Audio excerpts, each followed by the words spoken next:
നല്ല ഗസ് തേങ്ങ അരയ്ക്കാണ്ട് ഒരു മാമ്പഴ പുളിശ്ശേരി വെക്കാട്ടോ. അപ്പോൾ അതിന് വേണ്ടിയിട്ട് തക്കാളി, മാങ്ങ, ഇഞ്ചി, വെളുത്തുള്ളി, കറിവേപ്പില, സവാള, പിന്നെ പച്ചമുളക്. ഇതിന് സവാളയ്ക്ക് വരെ ഉള്ളിയാണെങ്കിൽ എടുക്കാം. ഇനി വേണ്ട കടുക്, കായം, പിന്നെ അത് വേണ്ട ഉലുവ, പിന്നെ മഞ്ഞൾപ്പൊടി, അതുപോലെ തന്നെ തൈര്, പിന്നെ നമ്മുടെ വറ്റൽമുളക് കൂടി വേണം കേട്ടോ. പിന്നെ ഉപ്പും വേണേ. അപ്പോൾ ഇനി ചട്ടി ചൂടാൻ വേണ്ടി ഞാൻ വെച്ചിട്ടുണ്ട്. ചട്ടി ഒന്ന് ചൂടായി കഴിയുമ്പോൾ നമുക്ക് ഓയിൽ ഒഴിച്ചു കൊടുക്കാം കേട്ടോ.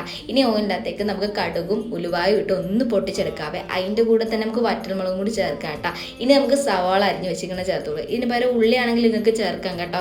അപ്പോൾ അതും കൂടി ഒന്ന് വഴറ്റിയതിന് ശേഷം നമുക്ക് ഇഞ്ചിയും വെളുത്തുള്ളിയും കൂടി ഒന്ന് ചേർത്ത് കൊടുക്കാവേ. ഒന്ന് ജസ്റ്റ് മൂപ്പിച്ചതിന് ശേഷം നമുക്ക് നേരെ പച്ചമുളകും കൂടി ചേർത്ത് കൊടുക്കാവേ. ഒരുപാട് മൂപ്പിച്ച് വറുത്തെടുക്കണ്ട, ഒന്ന് ജസ്റ്റ് ഒന്ന് വഴറ്റിയെടുത്താൽ മതി കേട്ടോ. ഇനി ഇതിൻ്റെ അകത്തായിട്ട് നമുക്ക് കുറച്ച് ഉപ്പ് ചേർത്ത് കൊടുക്കാവേ. ഈ സമയത്ത് ഉപ്പ് ചേർത്തിട്ട് പിന്നെ നമുക്ക് പോരാത്ത ചേർത്ത് കൊടുത്താൽ മതി കേട്ടോ. അപ്പോൾ അതൊന്ന് മൂത്ത് കഴിയുമ്പോൾ നമുക്ക് നേരെ അരിഞ്ഞ് വെച്ചിരിക്കുന്ന മാങ്ങായും തക്കാളിയും കറിവേപ്പിലും കൂടി ചേർത്ത് കൊടുക്കാം കേട്ടോ. ഇതൊന്ന് ജസ്റ്റ് വഴറ്റി ഇട്ടാൽ മതി കേട്ടോ. നമ്മുടെ മാങ്ങ പൊടിയാൻ പാടില്ല കേട്ടോ. അന്ന് കഷ്ണങ്ങളായിട്ട് ഇരുന്നാലും നമുക്ക് ആ മോരിൻ്റെ കൂടെ കഴിക്കുമ്പോൾ നല്ല ടേസ്റ്റ് എടുത്തുള്ള. എൻ്റെ ഏകദേശം പുളിയൊന്നും ഇല്ലാത്തൊരു മാങ്ങയെ കൊണ്ടാട്ടോ ഞാൻ തൈരെടുത്ത് അതിൻ്റെ അകത്തേക്ക് നാരങ്ങനീര് ചേർക്കുന്നുണ്ട്. യോഗോട്ടായിരുന്നു എടുത്തത്. അതുകൊണ്ട് അതുകൂടി ചേർത്താണ് ഞാൻ മിക്സിയിലൊന്ന് അടിച്ചെടുത്ത് മാറ്റി വെച്ചിരിക്കുന്നത് കേട്ടോ. അതൊന്ന് ജസ്റ്റ് ഒന്ന് വാട്ടിയതിന് ശേഷം ഇനി നമുക്ക് പൊടിയായിട്ടുള്ള മഞ്ഞൾപ്പൊടി ചേർത്ത് കൊടുക്കാം കേട്ടോ. മഞ്ഞൾപ്പൊടി ഇതിൻ്റെ കളർ കിട്ടാൻ വേണ്ടിയിട്ടാട്ടോ. അതും കൂടി ഒന്ന് ചേർത്തതിന് ശേഷം ഒന്ന് ചെറുതായിട്ടൊന്ന് മൂപ്പിച്ചെടുക്കുക. ആ മഞ്ഞൾപ്പൊടിയുടെ കുത്തലൊന്ന് മാറുന്ന വരെ കേട്ടോ.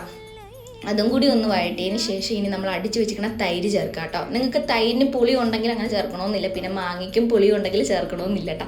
ഇതിപ്പോൾ പുളിയില്ലാത്ത യോഗോട്ടും പിന്നെ മാങ്ങയ്ക്കും പുളിയില്ലാത്തതുകൊണ്ടാണ് ഞാൻ ഇച്ചിരി നാരങ്ങനീര് ഇതിൻ്റെ അകത്തേക്ക് ചേർത്തിരുന്നത് കേട്ടോ. അപ്പോൾ അതുകൂടി ഒന്ന് ചേർത്ത് കൊടുക്കുന്നുണ്ട് കേട്ടോ. ഒന്ന് ജസ്റ്റ് ഒന്ന് തിളപ്പിച്ചെടുത്ത് കഴിഞ്ഞാൽ ഒത്തിരി നേരം ഓഫ് ചെയ്യുക കേട്ടോ. ചെറുതായിട്ടൊന്ന് ചൂട്, ഒരു 2 മിനിറ്റ് ചൂട് വെച്ചാൽ ഞാൻ ഇച്ചിരി വെള്ളവും കൂടി ചേർക്കുന്നുണ്ട്. ഇത് ഇരുന്ന് നല്ല രീതിക്ക് തടിക്കും കേട്ടോ. തേങ്ങ ഒന്നും അരച്ച് ചേർക്കേണ്ട ആവശ്യമില്ല കേട്ടോ. നല്ലൊരു പ്രത്യേക ടേസ്റ്റുള്ളൊരു മോരുകറി തന്നെ കേട്ടോ. മസ്റ്റായിട്ട് നിങ്ങളൊന്ന് ചെയ്ത് നോക്കണം കേട്ടോ. ഈ സമയത്ത് പോരാത്ത ഉപ്പ് കൂടി ചേർത്ത് കൊടുക്കുന്നുണ്ട്. അതിൻ്റെ കൂടെ തന്നെ ഇനി നമുക്ക് കായപ്പൊടി കേട്ടോ. ഈ സമയത്ത് കായപ്പൊടിയും കൂടി ചേർത്ത് കൊടുത്തിട്ട് തീ ഓഫ് ചെയ്തിട്ടുണ്ടായിരുന്നു കേട്ടോ. കായപ്പൊടി ഞാൻ ചേർത്ത് കൊടുക്കുന്നതിന് മുന്നേ. ഇനി ദേ അവിടെ ഇരുന്നോട്ടെ, അടച്ച് വെച്ചിട്ട് തിന്നാൻ നേരത്ത് നമുക്ക് കഴിച്ചാൽ മതി കേട്ടോ. മസ്റ്റായിട്ട് ട്രൈ ചെയ്തിട്ട് കമൻറ്റ് ചെയ്യാൻ മറക്കരുതേ.